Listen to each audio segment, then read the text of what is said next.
जीव स्वयं नित्य निरंतर कर्मों के जाल को रच रहा है और अपने आप को बांध रहा है।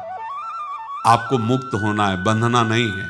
जीव का जन्म कर्मों के अनुबंध से होता है, कर्मों के बंधन से होता है, और उसको अपना ऋण चुकाना होता है। ये पूर्व के जन्मों से निश्चित किया गया है। यहां ऋण चुकाए बिना कोई जा नहीं सकता।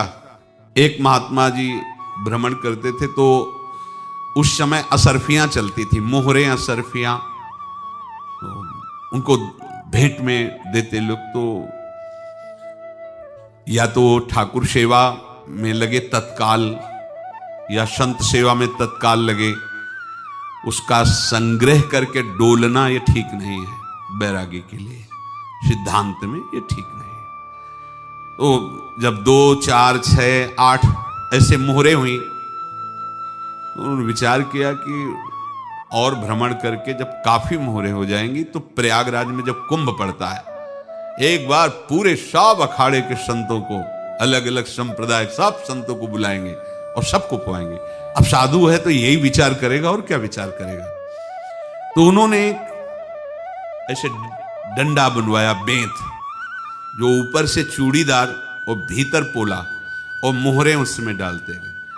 और भ्रमण, जहां जहां श्रद्धालु भगत थे सबके यहां जाना और इच्छा रखना कि एक मोहर तो दे दे दक्षिणा में।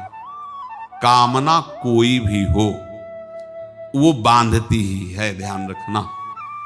इसीलिए प्रभु जो चाहे वो करे, अपनी चाह नहीं रखनी चाहिए, अपनी चाह प्रभु की चाह में मिला देनी चाहिए। धीरे धीरे वो छड़ी भर गई। भ्रमण करने वाले महात्मा चूड़ी लगाई, इंतजार करते रहे। जब प्रयाग का कुंभ पड़ा तो चले। तो रास्ते में एक गांव में पूछा जाता है, जैसे कहीं रुको कि कोई श्रद्धालु ऐसा है जो संत सेवी है। तो कुछ लोगों ने बताया, हाँ एक परिवार है, बहुत संत सेवी है और आपको मिलाते हैं उनसे। आइए महाराज, घर में रुका। खूब अच्छा हलवा पूड़ी पवाया, और जो घर के मालिक थे चरण दबाए। चरण दबाते दबाते उनकी दृष्टि पड़ी उस डंडे पे। इतना मोटा और ऊपर से कुछ चूड़ी सी भी नजर आ रही, इस डंडे में तो कोई रहस्य है ही है। अब महात्मा जी को खवा पिला के सुला दिया। महात्मा जी जब सो गए तो पत्नी से धीरे से कहा, वो डंडा लाओ बाबा जी का। डंडा, वो चूड़ीदार जो ही खोला पलटाया तो सैकड़ों मोहरे। ऐसे संत रोज पधारे भगवान, तुम आनंद हो जाए फिर क्या। पत्नी से कहा, नाप के कंकड़ लाओ। वो तो महात्मा जी तो खाए खीर पूड़ी, आराम से सो रहे। रात में पूरी प्लानिंग करके उसमें कंकड़ भर के चूड़ी लगाकर सिराने रख दिया, सारी मोहरें हटा ली। महात्मा जी आराम से छड़ी उठाए तो वजन पक्का। वैसे बड़े लोग चतुर होते हैं, पर ये नहीं जानते कि कर्म कितना भयानक होता है। और उनकी कोई संतान नहीं थी, पर धन में इतना प्रेम उनको था।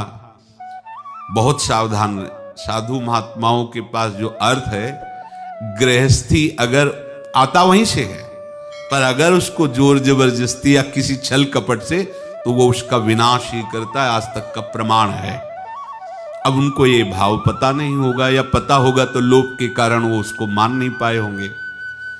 महात्मा जी गए प्रयाग में, किसी अखाड़े पर रुके और वहां प्रार्थना की कि कल जो है संपूर्ण अखाड़ों का निमंत्रण किया जाए और सब संतों को भोग पवाया जाए और उनको दक्षिणा भी दी जाए। महंत ने सोचा कि बहुत बड़ा है तो उत्सव है, क्योंकि प्रयाग में कितने हजारों संत महात्मा सब। उनका महाराज, बोरों इसमें चीनी और तीनों घी लगेगा, सब व्यवस्था। बोले आप मंगाइए, एक एक हिसाब हम करेंगे, हमारे पास सब व्यवस्था है। बोले कुछ तो पहले दे दो, इकट्ठे देंगे हम। उनको था कि अगर हम छड़ी खोला और 2-4 मोहरे दी, किसी को पता लग गया तो गड़बड़ हो सकती। बोले हम भंडारे के समय आखिरी में सब कुछ आपको दे देंगे। ठीक है। वो अपने पास से पैसे लगाकर खूब जितना सामग्री सब लाए, लाखों की और सब संतों को निमंत्रण कर दिया। संत जन निमंत्रित हो गए, भंडारा बन रहा है। तब वहां के महंत है और उनका देखो भंडारा भी बन रहा है, संतों को निमंत्रण। अब आप अर्थ की व्यवस्था कीजिए, क्योंकि इतनी बड़ी हमारी सामर्थ्य नहीं थी जितना हमने किसी तरह हमने व्यवस्था की। अब मुझे अर्थ चाहिए, तभी आगे की व्यवस्था बढ़ेगी। संतों को दक्षिणा देंगे और जिनसे अर्थ लिया उनको दे। देखो रसोई बन गई है सब। उनका छत में विश्वास नहीं तो ये अभी चूड़ी खोली। उनको तो था ना कि मोहरे हैं कंकड़। तो अब जैसे कितना उनको सदमा लगा होगा, हजारों संतों का निमंत्रण, रसोई बन, मतलब संत हो के छल कपट। तो उनका महाराज आपने तो हमारा नाश कर दिया, जो महंत थे। अब बताओ रसोई बन गई, संत निमंत्रित हो गए और आप ये कंकड़ दिखा रहे हैं हमको। आपने तो हमें बर्बाद कर दिया, हमारी इतनी सामर्थ्य नहीं थी, आप पहले बता देते। संत होकर ऐसा छल कपट। अब वो बोले तो क्या बोले, क्योंकि उनको पता था कि मोहरे हैं इसमें। अंदर से उनका चिंतन गया उसी सेठ के पास, अच्छा ऐसा धोखा हमारे साथ किया, भोगोगे तुम। ये जो निकलता है ना भोगोगे, ये अकाट्य होता है। क्योंकि किसी का भी हृदय, मान लो किसी भी जीव जंतु को आप कष्ट दें और उसका हृदय आह भर जाए, तो वो आह वज्र की लेख है, तुम्हें भोगना पड़ेगा। वो देखो भीष्म जी को भोगना पड़ रहा है।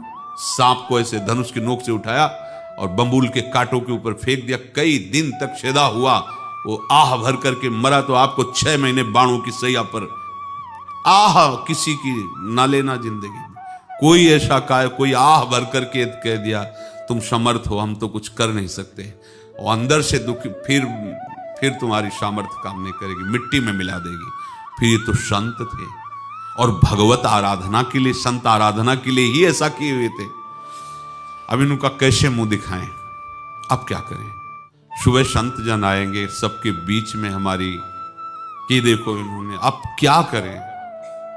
गए और संगम में जाके छलांग लगाई, अपने प्राण त्याग दिए। अब उनके तो पास मोहरे थी और व्यापार बढ़ा, और 9-10 महीने बाद ही लड़का हुआ। अब तो उनको कि संत फलीभूत हो गया। देखो व्यापार चल रहा, लड़का नहीं होता था, लड़का भी हो गया। बड़ा आनंद छा रहा है।